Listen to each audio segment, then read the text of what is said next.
So this problem looks a little different than what the other ones that we've done. It's saying x squared equals 25. So if you're unfamiliar with square roots, definition of x squared, square root of x squared equals x. If something is squared, x squared, that means x times x. So that 2 was in the exponent. If I have 3 in the exponent position, that means I have 3 x's that are multiplied together. Okay, so when we have something that's squared, remember for all these equations, we need to get the x by itself, just x equals something. So basically, we're doing the opposite operations. So the opposite of something to the second power or squared is taking the square root. The square root of x squared equals x. So that gets the x by itself. And remember, when you do to one side of the equation, you got to do to the other. So I'm going to take the square root of the left side and square root of the right side. So we said square root of x squared just leaves you with x. And the square root of 25. Now, we know it's 5, right? 5 times 5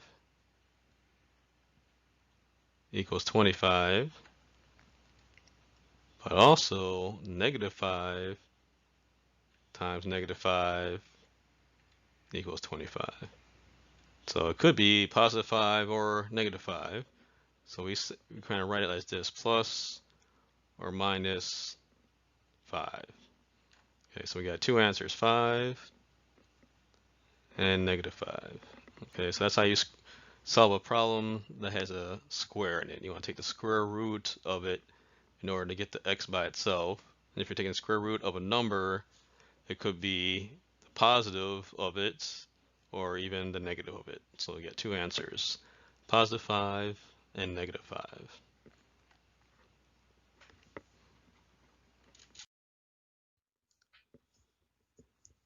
This one also involves a square in it. X squared minus 5 equals 31. Now again, we want to isolate the x term, so it's actually going to be a two-step problem. I'm going to get rid of that 5 by adding 5 to both sides. Okay, so that adds up to 0, leaving me with just the x squared. And then 31 plus 5 is 36. And to get the x squared just to become x, I got to take the square root of both sides. And remember, if you take the square root of a number, it could be the positive or negative of that number. So plus or minus 6. 6 times 6 is 36. So like I said, we have two answers, 6 and negative 6. Again, you can plug these in to solve and verify your answer. 6 squared is 36, minus 5 gives you 31.